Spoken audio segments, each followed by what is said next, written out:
नमस्कार मित्रांनो, कमळी ह्या मालिकेच्या 14 ऑगस्ट रोममध्ये राधिका, निंगी आणि नताशा मॉलबाहेर ऋषी आणि कमळीची खूप वाट बघतात, पण ते काय येत नाही.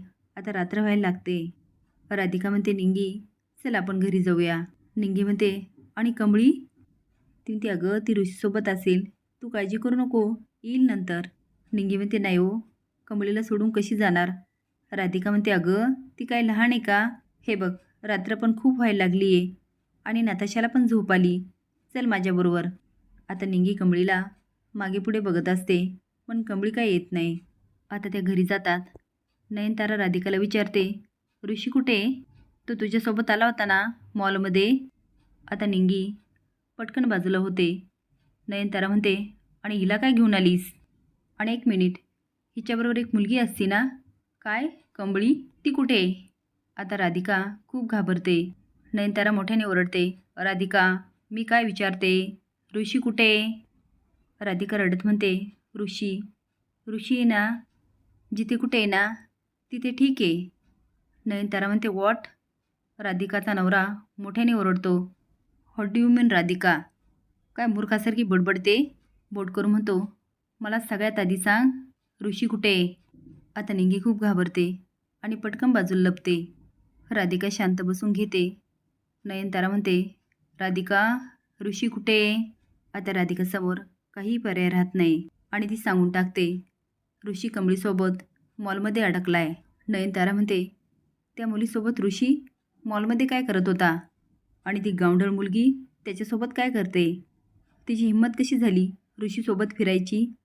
निंगी म्हणते, नाही, कमळी आणि मी आलो होतो, पण तिथं आमच्यावर चोरीचाळ आला. तेव्हा राधिका वहिनी आल्या आणि त्या सांगत होत्या, ते आम्हासनी ओळखतात, पण ते लोक ऐकायलाच तयार नाही.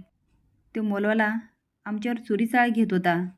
त्या ऋषी सर आले आणि मोठ्याने ओरडले. ते ॲक्शन करत म्हणते, एक मिनिट, आता काय काय झालं हे निंगी सांगते आणि म्हणते, ते मॉलवाले ऋषी सरांना लय घाबरला. नयनतारा डोक्याला हात लावत म्हणते, ओ माय गॉड, हा ऋषी पण ना, याला स्वतःची स्टेटसची जराही पर्वा नाही. ऋषी म्हणतो, कमळी हे घे पाणी. कमळी म्हणते, नको आहे मला, हे काय झालं ना ते तुमच्यामुळं. तो म्हणतो, अगं आपण मॉलमध्ये अडकलो, यात माझी काही चूक आहे? तू पाण्यावालीशी हुज्जत घालत बसली म्हणून अडकली आणि मी तुझ्यामुळे अडकलो. कमळी म्हणते, माझ्यामुळं कसं? मी बोलवलं होतो आहे. ऋषी म्हणतो, मी तुला शोधत होतो. कमळी म्हणते, तुम्ही पाणी घेऊन दिलं नसतं ना, ही वेळच आली नसती. आता कमळी बोलत असते.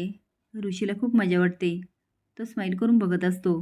आता कमळी त्याच्याकडे बघते आणि तिला आठवतं, ऋषी सर आपल्या मदतीला सतत धावून येतात. कारण थिएटरमध्ये अनिकाच्या सांगण्यावरून एक माणूस कमळीच्या खुर्चीला लाथ मारतो. त्या ऋषी त्याला विचारतो, लाथ का मारताय? तो माणूस म्हणतो, ओ मी कुठं, ही पोरगीच येडी आहे, हिला खुर्चीवर नाही बसता येत. आता अनिका आणि तिच्या मैत्रिणी खुदुखुदू हसत असतात. अनिका त्याला पुन्हा खुणवते. तो आता कमळीच्या खुर्चीला जोरात लाथ मारतो आणि कमळीचा तोल जातो.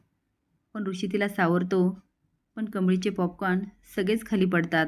निंगी, राधिका सगळेच घाबरून बघायला लागतात. आता ऋषी उठतो आणि त्या माणसाला ओढतो.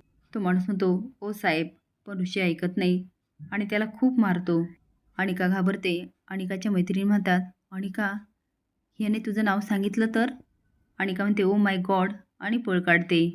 हे सगळं कमळीला आठवतं आणि तिच्या चेहऱ्यावर स्माईल येतं. ती ऋषी सर, निंगी बाहेरच आहे, ती माझी वाट बघत असेल ओ. ऋषी म्हणतो, काळजी नको करू, राधिका वहिनी तिला घरी घेऊन गेली असणार. पण इकडे मात्र राधिकावरच संकट कोसळतं. आता पुढे काय होणार हे बघण्यासाठी लाईक आणि सबस्क्राईब करा. धन्यवाद.